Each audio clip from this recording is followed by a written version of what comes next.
ஒரு சாதாரண மனுஷன் கூட முதலமைச்சரை சந்திக்க முடியும் அப்படிங்கிற ஒரு விஷயம் தான் தற்போதைய ஆட்சியில மிகப்பெரிய ஒரு முக்கிய சிறப்பம்சமா பார்க்கப்படுது. ஏன்னா நம்ம குறைகளை முதலமைச்சர்கிட்ட கொண்டு சேர்க்கிறது அப்படிங்கிறதே மிகப்பெரிய சவாலாவே இருந்துட்டு வருது. ஆனா தற்போதைய ஆட்சியில தமிழக முதலமைச்சரா விஜய் பதவியேற்றதிலிருந்தே தமிழக அரசியல்ல பல்வேறான மாற்றங்களையும் திட்டங்களையும் தமிழக அரசியல் தலைகீழா மாறி இருக்கிறதையும் நம்மளால பார்க்க முடியுது. அந்த வகையில தான் மக்களுடன் அரசு அப்படிங்கிற ஒரு திட்டத்தின் மூலமா மக்களோட வீட்டு வாசலுக்கே போயிட்டு மக்களோட அரசு சேவைகளை இணைக்கும் ஒரு திட்டமா தான் முதலமைச்சர் அலுவலகம் பல்வேறு முக்கியமான நவீன திட்டங்களையும் கொண்டு வந்திருக்காங்க. முதல்ல இணையதள வசதி. இணையதள வசதி உள்ளவங்க முதல்வரின் முகவரி அப்படிங்கிற ஒரு இணையதளம் மூலமா தங்களோட எந்த குறைகளா இருந்தாலும் பதிவு செஞ்சுக்கலாம்.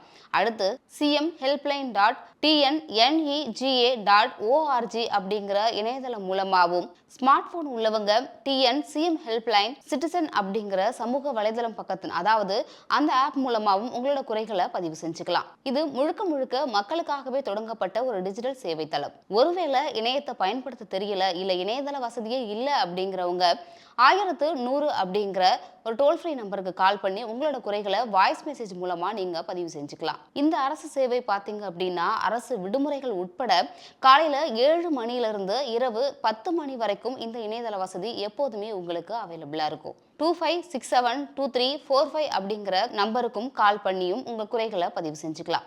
அது மட்டும் இல்லாம மெயில்ல உங்களோட குறைகளை பதிவு செய்யணும் அப்படின்னு நினைக்கிறவங்க cm@tn.gov.in அப்படின்ற மெயில் ஐடியிலையும் அப்படி இல்லைனா cmhelpline@tngov.in அப்படின்ற மெயில் ஐடியிலையும் உங்களோட குறைகளை டெக்ஸ்டாவும் பதிவு செஞ்சுக்கலாம். பட்டா மாறுதல், குடிநீர் வசதி, மின்சார வசதி, மருத்துவம் அப்படின்னு ஒரு தனிநபரோட எந்த பிரச்சனையா இருந்தாலும் முதலமைச்சர்கிட்ட கொண்டு போற எந்த பிரச்சனையாக இருந்தாலும் நீங்க இந்த மனு மூலமா பதிவு பண்ணிக்கலாம்.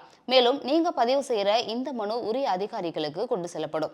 அந்த உரிய அதிகாரிகள் உங்களோட மனுவை பார்த்துட்டு பரிசீலிச்சுட்டு உங்களுக்கு ஒரு மனு எண்ணும் கொடுக்கப்படும். அந்த மனு எண் மூலமா நீங்களே உங்களுக்கு கொடுக்கப்பட்டிருக்க இணையதள வசதியில போயிட்டு இந்த மனு எண்ணை நீங்க பதிவு செஞ்சு நீங்க கொடுத்த குறைகள் உங்களோட மனுக்கள் எந்த இடத்துல இருக்கு, பரிசீலனை எந்த லெவல்ல போயிட்டு இருக்கு அப்படிங்கறத நீங்களே செக் பண்ணி பார்த்துக்கலாம். உயர் அதிகாரிகளுக்கு நம்மளுடைய பிரச்சனையை சொல்ல முடியல அப்படிங்கிறது ஒரு சவாலா இருக்கும் பட்சத்துல தான் தலைமைச் செயலகத்தையும் மக்களையும் இணைக்கும் ஒரு நவீன திட்டமா தான் இந்த திட்டத்தை கொண்டு வந்திருக்காங்க. நீங்களும் கண்டிப்பா யூஸ் பண்ணிக்கோங்க.